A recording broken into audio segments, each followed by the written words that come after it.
This is a Black History moment I would like to share with you. It's about the Little Rock Nine, the integration of Central High School. The NAACP brought about demands before the Supreme Court. The case was Brown versus the Board of Education. And in 1954, the Supreme Court ruled that segregation was unconstitutional under the 14th Amendment.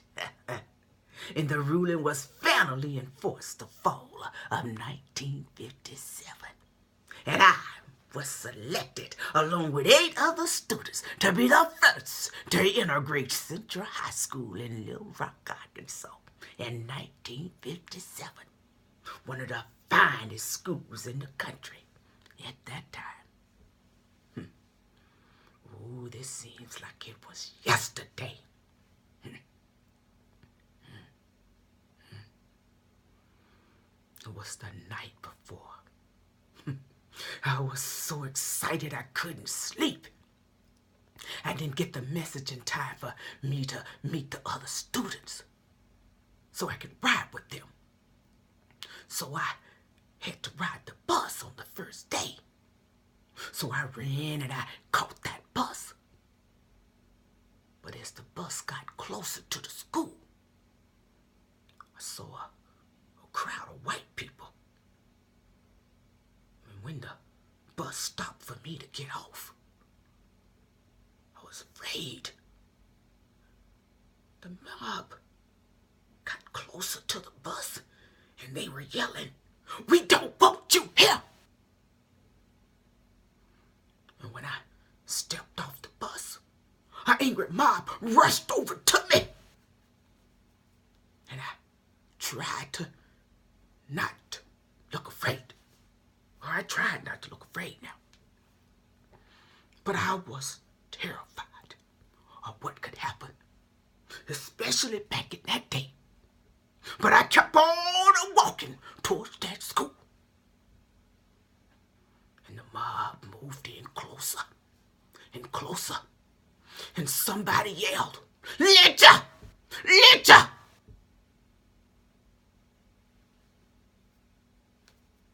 And I tried to see a friendly face somewhere in the mob, somewhere in that crowd, someone who maybe could help me.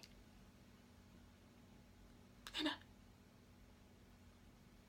looked into a face of an old woman. And it seemed like it was a kind face. But when I looked at her again, she spat on me.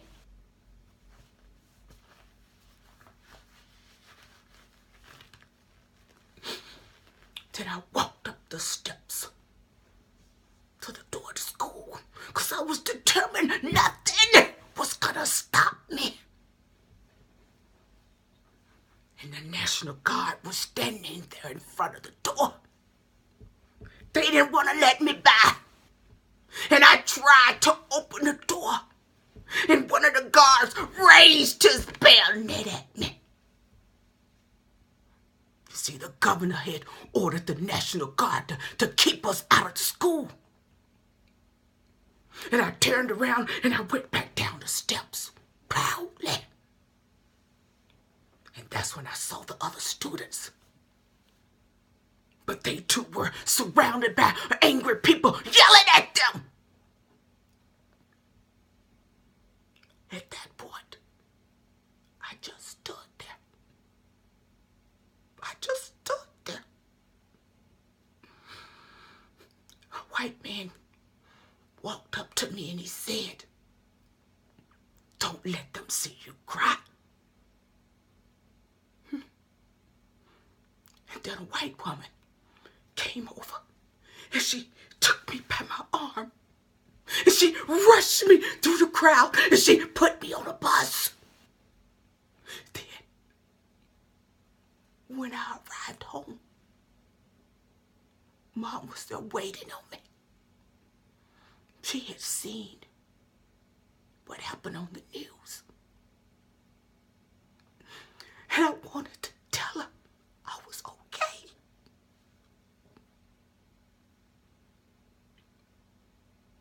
But I couldn't. And she put her arms around me. And all I could do was cry. That's all I could do was cry.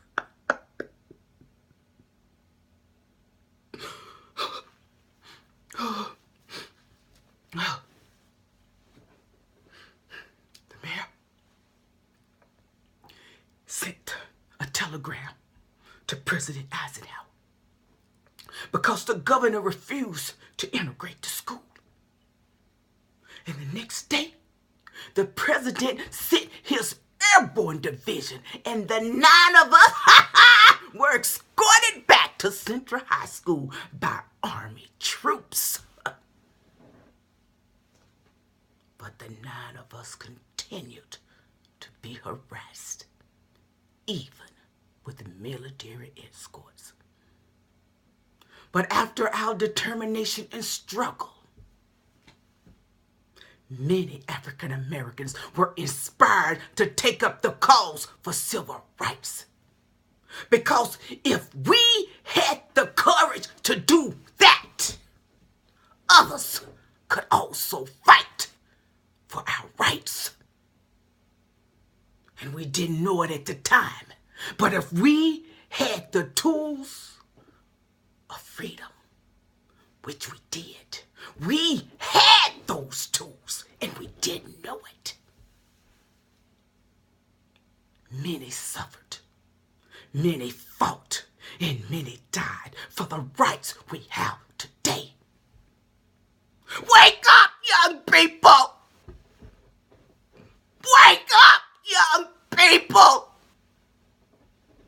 So what you go